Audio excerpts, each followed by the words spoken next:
pregunto, sinceramente, y con esto también voy a saludar al maestro Ricardo Sevilla, si el presidente o Elizabeth García Vilchis se refirieran a Raimundo Rivapalacio con todo el sarcasmo del mundo, así como Vicente Serrano, ¿no? Que digan, el honorable Raimundo Rivapalacio, adjetivo, ¿no? También tendrían que presentar pruebas. Nótese mi sarcasmo, ¿no? Mi querido Ricardo Sevilla, periodista de larga trayectoria, columnista, escritor, fundador y conductor de su espacio en YouTube Los Datos Duros y orgullosamente miembro de esta familia sin censura, ¿te fijaste la emoción de Ciro Gómez Leiva? Se desfigura, ¿no? Con ese odio contra López Obrador, y Raimundo Rivapalacio no les puede, o sea, el presidente no le puede decir vil o mentiroso, porque Raimundo Rivapalacio no fue el que movió aquello de la narrativa de López Obrador está coludido con el narco, con el crimen organizado, por haber saludado a la mamá del Chapo Guzmán. O sea, ni vil ni mentiroso. Bueno, por eso digo, si dijeran honorable, gran periodista, tendrían que mostrar también las pruebas. Mi querido Ricardo, ¿cómo estás? Estoy muy bien, querido Vicente. Estaba yo distraído, dándome tiempo de leer a Lev Tolstoy. Aquí estoy leyendo, como estaba recomendando Beatriz Gutiérrez Müller y el presidente López Obrador, dándonos un espacio para leer uno de estos cuentos de Lev Tolstoy. Y bueno, pues aquí lo estamos leyendo mientras está ocurriendo pues esta transmisión. Y también me dio mucho gusto, híjole, me dan el mi mero mole. Aquí las obras completas de Ponciano Arriaga. Aquí tengo mi tambachito y dije, bueno, pues vamos a darle al gran Ponciano Arriaga. Yo también hago esa invitación, mi querido Vicente, público memorioso, si me lo permites, de que leamos a Tolstoy, de que leamos a Ponciano Arriaga, de que leamos historia de a de veras, no de Enrique Krause, no esta risita, jiji, juju, que hace el payaso de Ciro Gómez Leiva. Y bueno, pues que nos den las pruebas ahorita que estás mencionando al dueño. Oye, Richard. Sí. Y es más, yo voy más lejos aún que tú, maestro, más allá. Yo pediría que lean a Raimundo Rivapalacio para que no haya necesidad de que el presidente lo señale como una persona mala, vil, de malas entrañas, porque leyéndolo, pues uno encontraría las pruebas. Perdón, Ricardo.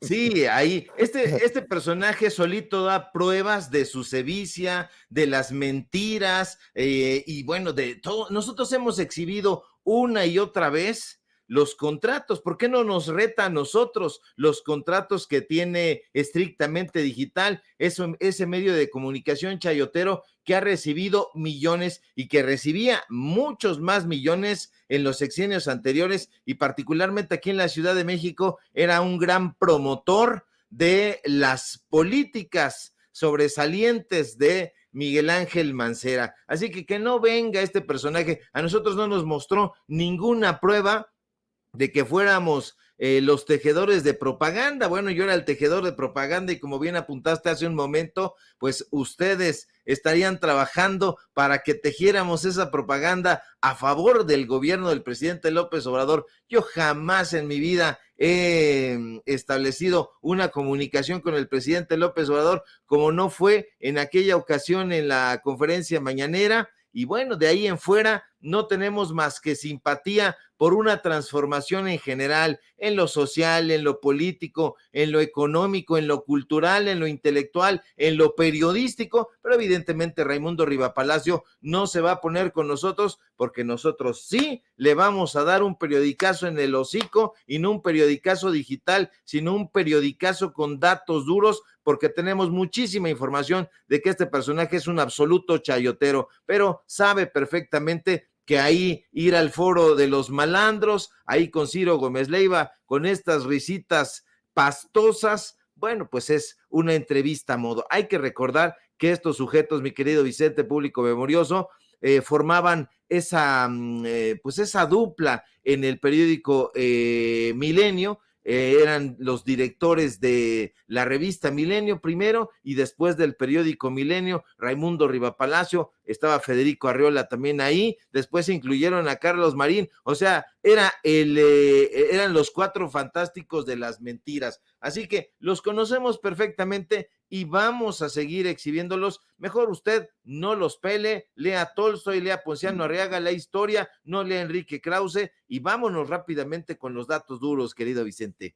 Claro que sí. Oye, Ricardo, ¿no te parece extraña la petición, la solicitud que hace Luis Donaldo Colosio Riojas, el presidente municipal de Monterrey, Nuevo León, el hijo de Luis Donaldo Colosio Murrieta, de que el presidente indulte a Mario Aburto? El presidente dijo que no lo va a indultar, que como es un crimen de Estado, que se llega hasta las últimas consecuencias. Ahora la Fiscalía General de la República habla del segundo tirador que pudo haber sido protegido o que fue protegido, de acuerdo a esto que están señalando, por el mismísimo Genaro García Luna. Pues vaya caso, ¿no? Un caso muy importante, muy relevante y efectivamente un crimen de Estado que no se puede olvidar así como así. Y el presidente López Obrador, como bien apuntas, descarta en la conferencia mañanera indultar a Mario Aburto y al contrario pide investigar a Genaro García Luna por encubrimiento en el magnicidio del caso Colosio. El presidente López Obrador me parece que hace muy bien en no querer dar carpetazo a este tema, y es que ayer a través de un comunicado muy bien detallado de la Fiscalía General de la República, se informa que se busca imponer una orden de aprehensión contra un exagente del CISEN, que sería en tal caso el segundo tirador en el asesinato de Luis Donaldo Colosio y que estaría vinculado, fíjese usted nada más, con Genaro García Luna, el superpolicía de Felipe Calderón, pero ya sabe cómo es el Poder Judicial, un juez federal se niega a librar la orden de captura por el crimen cometido ya hace prácticamente 3 décadas, 30 años, y en un comunicado la FGR da a conocer nuevas diligencias sobre este caso, y bueno, pues este personaje llamado Jorge Antonio Sánchez Ortega sería encubierto precisamente por Genaro García Luna, incluso fue detenido en su momento en Lomas Taurinas, este exintegrante del CISEN, la prueba de tiro salió positiva, arrestos de plomo. La FGR explica que en aquella época, en 1994, año del magnicidio, y era el sexenio de Carlos Salinas de Gortari, este personaje, Jorge Antonio Sánchez Ortega, pues estaría implicado. Y fíjese, qué curioso, qué anómalo, tras lo ocurrido en aquella escena terrible en Lomas Taurinas, la captura de Mario Aburto pues se cumplimenta. Sin embargo, hay la hipótesis en ese momento de que habría un segundo tirador. Hoy ya eso parece no una duda, sino un hecho completamente comprobado, y bueno, algo que no nos esperábamos, por lo menos quienes no sabemos todo, porque ya ve que en la oposición saben de todo, no nos esperábamos que ahí este personaje estuviera vinculado directamente con Genaro García Luna, este personaje que recibió toda la confianza de Felipe Calderón. Y acuérdese usted, Genaro García Luna era en ese momento el subdirector operativo en el CISEN. De hecho, el propio Genaro García Luna, y esta es una revelación muy importante, habría rescatado al segundo tirador ahí en Lomas Taurinas. Él mismo habría ido por este personaje, lo rescata, y bueno, ¿hasta dónde nos van a llevar estas investigaciones? Habría que ayudarle a la FGR, y digo que habría que ayudarle, Vicente, porque en muchas ocasiones ahí tienen las investigaciones y pareciera ser que van a salir adelante, pero de pronto son como un petardo que se ceba. Entonces hay que acompañar estas investigaciones porque nos podrían llevar de Genaro García Luna a otros personajes de mayor relevancia en ese momento. Yo no quiero apurar ningún tipo de hipótesis porque la verdad no me gustan los vaticinios, pero creo que esto nos podría llevar a personajes de muy alto rango. Aquí este señor Genaro García Luna está completamente vinculado a estos sujetos, llamémosle calderonistas, llamémosle cedillistas, llamémosle prianistas. Entonces, estas investigaciones que está haciendo la Fiscalía General de la República dan más luz para la información y más sombra para Genaro García Luna, que definitivamente, pues ya no hay duda, fue uno de los delincuentes con más poder en la época del PRIAN, no solamente de Felipe Calderón, porque hay que recordar que también él ya estaba inmiscuido en el gobierno en la época de Vicente Fox, en la época de Ernesto Zedillo, y pues ahora vemos también en época de Carlos Salinas de Gortari. Entonces es un tipo absolutamente oscuro, absolutamente truculento, y habrá que seguir esas pesquisas, que no lo engañen. Este personaje era un delincuente, es un delincuente, y bueno, todavía, además de enfrentar la ley allá en Estados Unidos, tendría que enfrentar la ley aquí, en el país donde todo lo tiñó de sangre, mi querido Vicente. Ya que estamos en estos temas, si me permites, Ricardo, y regresando a los Rivapalacio, fíjate que no me había dado cuenta de esto y discúlpame que te tire esta curva, pero creo que tienes muchos elementos para aportar y dejar la víbora chillando. Fíjate que Elena Chávez, esta señora que publica El Señor del Cash, creo, El Rey del Cash, algo así se llama el libro, el libelo, contra el presidente Andrés Manuel López Obrador, escribe en redes, y si no es porque me llega el tweet o lo leo, ni cuenta me doy, dice, el cártel de Sinaloa, es decir, el Chapo, financió la campaña presidencial de López Obrador en 2006. Anabel Hernández lo demuestra, aquí su investigación. No le bastó saquear a la Ciudad de México, recibió millones de dólares del señor Loera, fuera máscaras. Y en la Dolce Vele, en su columna, Anabel Hernández insiste en esta relación y me llama mucho la atención porque recuerdo aquel intercambio entre Carmen Aristegui y Anabel Hernández cuando Carmen Aristegui le pregunta, ¿pero qué pruebas tienes? Ahí está el saludo a la mamá del Chapo. No sé si te acuerdas, eso que debería de proyectarse en las clases de periodismo, de lo que no se debe hacer, de lo que no es periodismo. Y bueno, en la Dolce Vele, Anabel Hernández escribe, entre otras cosas, nuevamente atizando a esto de López Obrador y el narco, ¿no? Sin pruebas, dice, una investigación realizada entre 2010 y 2011 por la Fiscalía Federal del Distrito Sur de Nueva York y la agencia antidrogas, la DEA, hasta ahora secreta, obtuvo pruebas sólidas de que el cártel de Sinaloa aportó entre 2 y 4 millones de dólares a la campaña de Andrés Manuel López Obrador cuando fue candidato a la presidencia en 2006. Entre 2 y 4 millones. O sea, pudo haber sido 2.100.000, 2 millones y medio, 2.550.000, 3 millones. O sea, fíjense nada más. Y luego dice, hasta ahora Creta. Y estamos hablando de la campaña que dizque ganó el que terminó con un secretario de Seguridad Pública aliado al cártel de Sinaloa, y ahí sí hay pruebas. Y de hecho, Genaro García Luna está esperando sentencia luego de ser declarado culpable de aliarse con los narcos allá en Estados Unidos. Dice Anabel Hernández en la Dolce Vele, durante la indagatoria la Fiscalía elaboró reportes confidenciales y obtuvo grabaciones de audio donde testigos del cártel de Sinaloa y del círculo cercano de AMLO, que participaron directamente en la entrega, recepción y canalización del dinero, confirman que hubo el financiamiento ilícito. No, pues, como para cuándo sale el libro de Anabel Hernández, ¿no?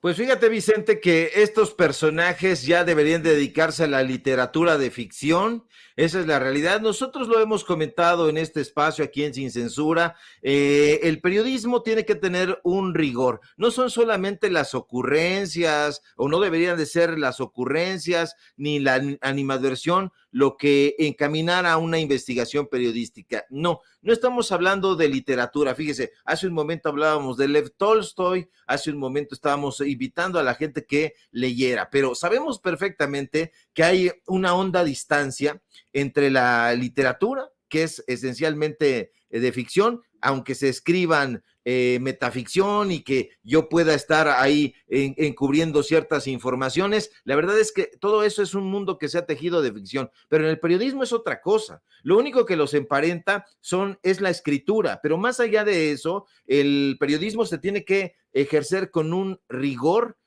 brutal.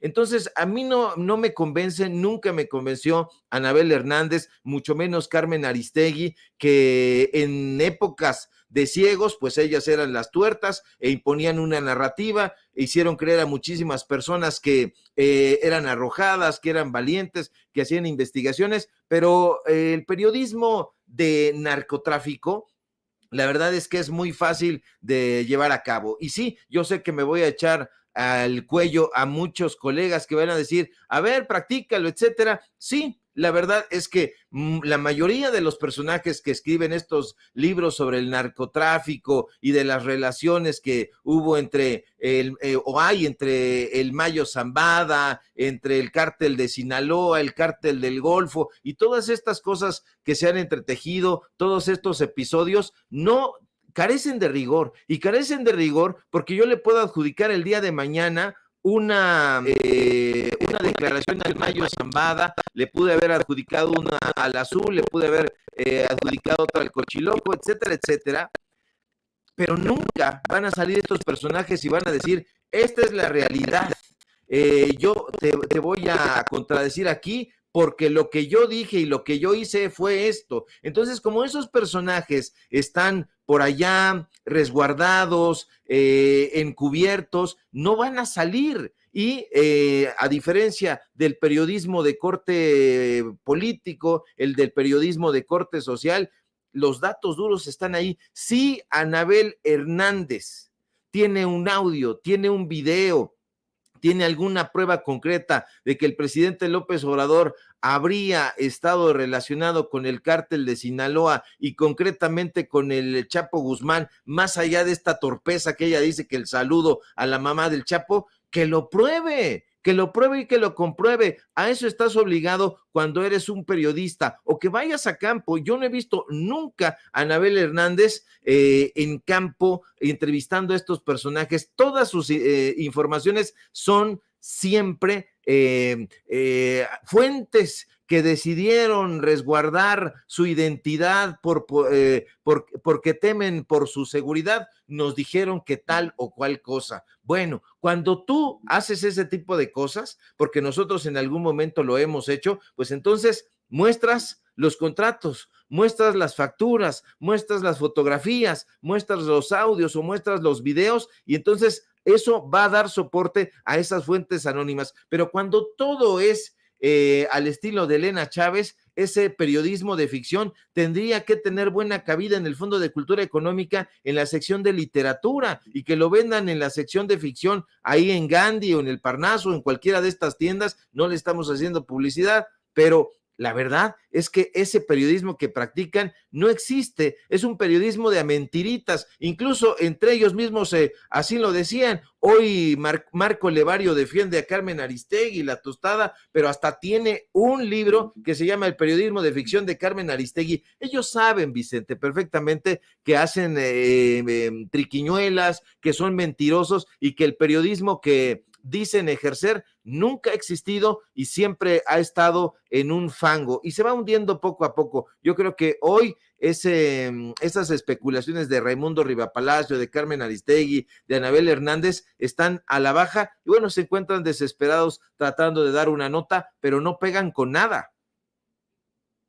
Por cierto, hablando de personajes, oye Ricardo, ¿tú te acuerdas si Germán Martínez renunció o no al PAN para crear este grupo plural en el Senado?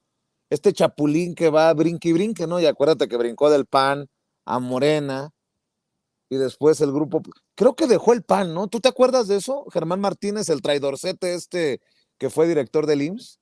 Así es, este señor dejó el PAN porque quería un diálogo con Ricardo el Cerillo Anaya, el Cerillo Anaya no le abrió la puerta y entonces se fue despotricando en contra no solo de Anaya, sino del Partido Acción Nacional y dejó el PAN, lo abandonó Es que, y es que estoy todo confundido, maestro. También se me va a caer el pelo de tanto jalarme los pelos de la confusión. Fíjate que me acabo de encontrar una carta firmada, un documento firmado por Marco Cortés, Marco Antonio Cortés Mendoza, presidente del Comité Ejecutivo Nacional del PAN, que envía a la consejera presidenta del Consejo General del Instituto Nacional Electoral, Guadalupe Tadei Zavala. Dice, aprovechando la oportunidad para saludarle, sirva la presente para informarle que de conformidad con lo previsto en el artículo 23, inciso J de la Ley General de Partidos Políticos, así como el artículo 36, numerales 1, 9 y 10 de la Ley General de Instituciones y Procedimientos Electorales, en ejercicio de la facultad reglamentaria conferida a mi persona, he decidido nombrar al ciudadano Germán Martínez Cázares como representante suplente del Partido Acción Nacional ante el Instituto Nacional Electoral. Ah, cabrón, pues no, que ya no era panista y que era del Grupo Plural, y ahora Meco dice que sí, que va a representar al PAN ante el INE. Yo ya no entendí nada, maestro. yo tampoco entiendo nada, Xóchitl Gálvez no entiende, Germán Martínez tampoco, y es que Xóchitl Gálvez ayer en su conferencia de la verdad decía que ella es una candidata ciudadana y que nunca ha representado a ningún partido político cuando la vimos inscrita en Acción Nacional y que llegó a ser delegada precisamente de Acción Nacional y hoy representa al PRI, al PAN, al PRD, pero ella dice, insiste en que es una candidata ciudadana. Así Germán Martínez Cázares, este personaje que yo no entiendo cómo es posible que un representante del pueblo, porque así se supone que esos son los senadores, esté despotricando en contra de todo lo que quiere y nadie le ponga un dique ahí en la palestra de Ciro Gómez Leiva. Todas las semanas está ahí, cafecito en mano, adulando a Xóchitl Gálvez, golpeando a la Cuarta Transformación, y bueno, nadie le dice nada, nadie le impone una sanción, habla de política, habla de elecciones, habla de lo que le pegue su regalada gana, y nadie le pone un estate quieto. En fin, Germán Martínez Cázares forma parte del Grupo Plural de dientes para afuera. No sabemos exactamente a qué partido político está adscrito, pero lo que sí sabemos es que siempre ha sido un conservador, siempre ha sido un panista de closet, hizo un berrinche, se fue allá al partido Morena. Quién sabe quién le habrá abierto las puertas ahí, pero eso ya queda en la anécdota. Germán Martínez Cázares es un plagiario, Germán Martínez Cázares es un golpista y Germán Martínez Cázares es un personaje que no tiene convicciones. Es un chapulín, es un personaje que ya gritaba a principios de 2019, cuando estaba el recién nacido gobierno del presidente López Obrador, que era un honor estar con Obrador, y después se fue despotricando porque no lo dejaron robar en el Instituto Mexicano del Seguro Social, que ya habían saqueado ahí con sus amigos del PAN en las épocas de Molinar Orcasitas. Entonces es un personaje que no se le puede confiar un costal de alacranes porque peligra. Este señor es absolutamente venenoso, virulento y completamente inconsistente. Y para cerrar, maestro, Andrés Roemer deja la cárcel en Israel. Pues ahora que estamos señalando los crímenes de lesa humanidad de el gobierno que encabeza Benjamín Netanyahu, pues no sorprende que Israel esté convertido en una cueva de malandros. Así es, Vicente, pues en una acción que me parece inaudita, me parece demencial, este sujeto, Andrés Roemer, el ex empleado, hay que decirlo, de Ricardo Salinas Pliego, está libre, sí, libre y tranquilo, allá en su casa en Israel. Resulta que en ese país decidieron concederle la libertad a este sujeto, quien es señalado aquí en México por acoso, por abuso y por violación sexual, y con un cinismo que nos deja helados. Este señor Roemer publica una carta donde dice jactanciosamente: en contra de las estadísticas más robustas, salí de la cárcel.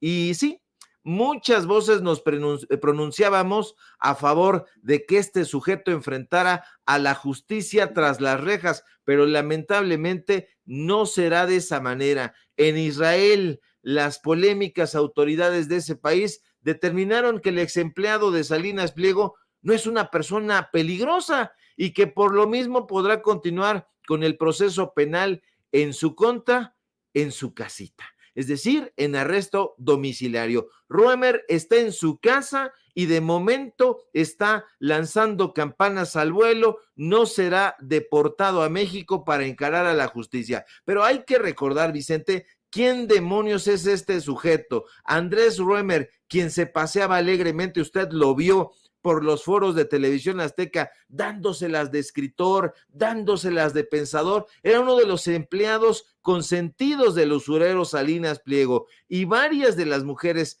que han denunciado a Roemer sostienen que Salinas Pliego sí estaba enterado de que Andrés era un depredador sexual, pero lo dejó pasar. Afortunadamente, la verdad ha salido a flote y Roemer fue denunciado desde hace ya varios años por una docena de mujeres que lo acusaron de ser un acosador y un abusador sexual. Usted recordará que hace 3 años aproximadamente, ya casi 4, el movimiento Me Too evidenció a Roemer, quien había sido denunciado en 2020 por una bailarina de origen judío. El escándalo fue tan grande que las autoridades mexicanas se tardaron, pero emitieron finalmente 5 órdenes de captura contra Roemer, quien decidió refugiarse en Israel. Allá puso pies en polvorosa, pero Roemer, que quiere presentarse ahora como víctima de una persecución, no lo es. Es un sujeto lesivo, es un sujeto con influencias en muchas partes, como por ejemplo en Israel. Roemer es ex empleado del dueño de Electra, pero además es nieto de Ernesto Roemer, quien fuera director de orquesta alemana de origen judío, es hijo de inmigrantes. En fin, este señor recibió una instrucción esmerada, estudió en México, en el extranjero, es itamita, estudió en la UNAM, en Harvard, en Berkeley, en fin, un personaje que recibió muchos beneficios, y las influencias de su familia en la comunidad judía lograron conducirlo por las sendas del poder. En 2007, por ejemplo, creó una asociación civil llamada Poder Cívico, donde recibía donativos deducibles de impuestos sobre la renta en épocas de Felipe Calderón. En Televisión Azteca fue el organizador y conductor estelar de un festival llamado La Ciudad de las Ideas, aparatosísimo, costosísimo, pero también tuvo vínculos con el poder político, concretamente con el PRIAN. ¿Y por qué con el PRIAN? Porque Roemer fue asesor de Carlos Salinas de Gortari en su campaña hacia la presidencia, y de eso no se habla. Entre 1998 y 1999 fue secretario técnico para el desarrollo de la oficina de Ernesto Zedillo, y antes del 95 al 97, Roemer había sido asesor de Zedillo en temas especiales para lo que se llamó el nuevo federalismo. Pero la cosa no paró ahí, Vicente, porque durante el gobierno de Fox, Roemer de 2000 a 2003 fue secretario técnico de la política cultural en el desaparecido Consejo Nacional para la Cultura y las Artes. Durante el gobierno peñanietista, usted lo recordará, también fue mimado, fue apapachado, fue nombrado incluso cónsul general en San Francisco y después embajador ante la UNESCO, perdón. Ahí los dejó con un palmo de narices, porque en determinado momento, creo que fue en 2016, a la salida ya de Peña Nieto, Roemer abandona el recinto en medio de una votación, de una resolución sobre la explanada de las mezquitas en Jerusalén, porque no quiso seguir las instrucciones del gobierno mexicano de votar a favor. Entonces, pues fue destituido. En fin, este personaje que tiene un largo historial está en su casa muy tranquilamente, dice que ya escribió un libro y que lo va a dar a conocer. Y bueno, el libro, dice Andrés Roemer, se va a llamar La verdad ya no importa, que suena muy parecido a la frase de Raimundo Rivapalacio. Raimundo Rivapalacio, así se llama, no me acuerdo muy bien cómo se llama este sujeto, pero bueno, el mundo parece estar de cabeza, no solamente aquí en el concierto político mexicano, sino también allá en Israel. Lamentable que este señor esté en su casa, Vicente.